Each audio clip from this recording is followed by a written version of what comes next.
კვლავ დაიწყო სწავლება ზღვისპირას. მასთან ბევრმა ხალხმა მოიყარა თავი, იმდენმა, რომ იგი ნავში ჩაჯდა და გავიდა ზღვაზე. მთელი ხალხი კი ზღვისპირას იყო ხმელეთზე.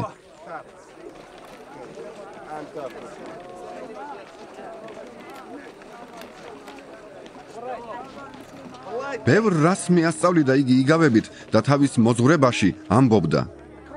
ისმინეთ. აჰა, გამოვიდა მთესველი დასათესად. თესვისას ზოგი გზის პირას დავარდა. მოვიდნენ ფრინველები და აკენკეს.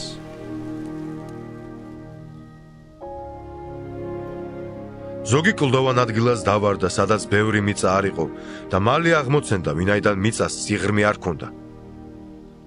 ხოლო მზე რომ ამოვიდა, დაჭკნა და რა კი ფესვი არ ჰქონდა, გახმა. ზოგი ეკლებში ჩავარდა, გაიზარდა ეკლები და მოაშთეს იგი და მან ნაყოფი ვეღარ გამოიღო.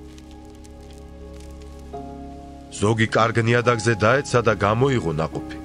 აღმოცენდა, გაიზარდა და იმატა 1.30-ად, 1.60-ად და 1.100-ად.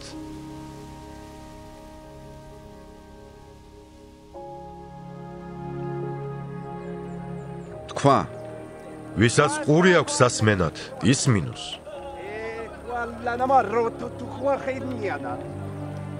როცა იგი მარტო დარჩა, მათ, ვინც გარს ეხვიათ 12-თან ერთად, კითხეს იგავზე.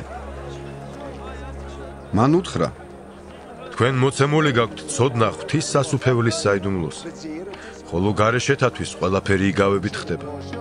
რადგან ხედვით ხედავენ და ვერ შეიცნობენ, სმენით ისმენენ და ვერ იგებენ, რათა არ მოიქცნენ და არ მიეტევოთ.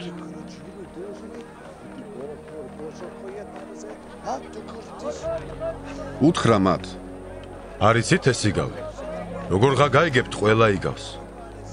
თესველის სიტყვას თესავს და ისინი იმ გზის პირას არიან, სადაც ითესება სიტყვა.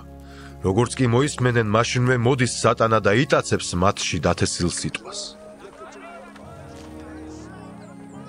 ასევე კლდოვანზე დათესილნი ისინი არიან, რომლებიც როგორც კი სიტყვას მოისმენენ, მაშინვე სიხარულით მიიღებენ მას.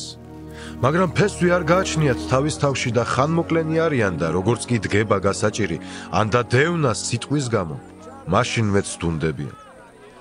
სხვანი, ეკალთა შორის დათესილნი ისინი არიან, რომლებიც სიტყვას მოისმენენ, მაგრამ წუთისოფლის საზრუნავი, სიმდიდრის საცდური და სხვა გულისთქმანი მათში შესვლისას აშთობენ სიტყვას და იგი უნაყოფო ხდება.